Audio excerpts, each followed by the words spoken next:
Dilsiz alayılsanda da şırlı buldu tatar ili.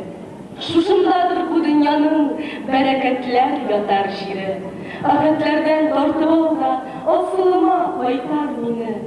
Halık kadar halıkını sen yaşatasın tatar şırı.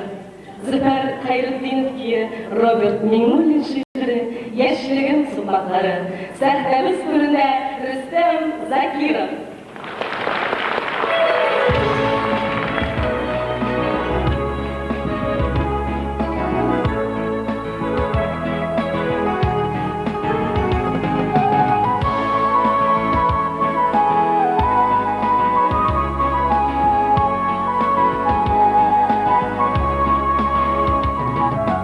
Yaşaptağı tukmaklardan yaşligimni diledim. Hükmegine diletem de tabalmadım dilerim. Kualı dini de Irak'tan tabalmam yullaptan. Yaşlıkının uşakları, yaşligin tukmakları, yaşligin tukmakları. Yaşlıkının uşakları, yaşligin tukmakları, yaşligin tukmakları.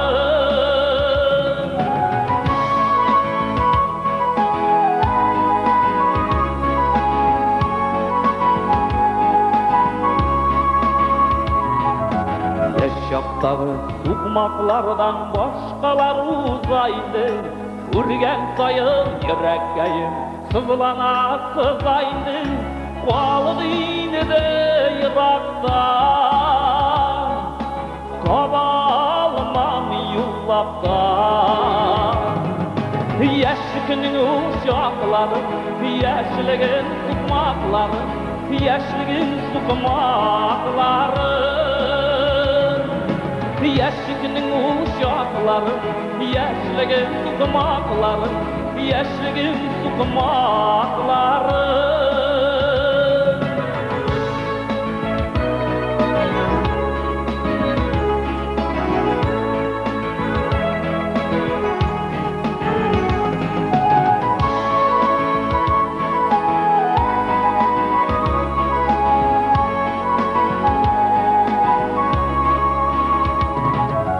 Yaşaptağı tukmaklarını korlar güvenderindi.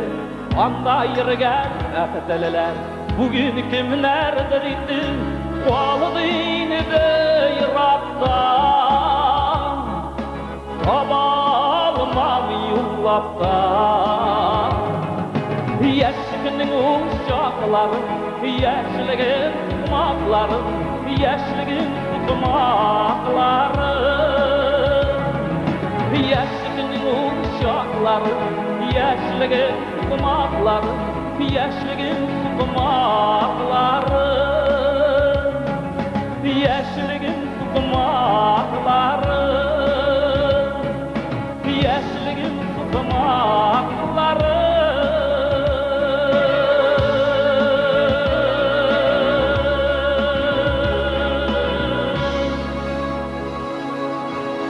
Rüstem Zakirov.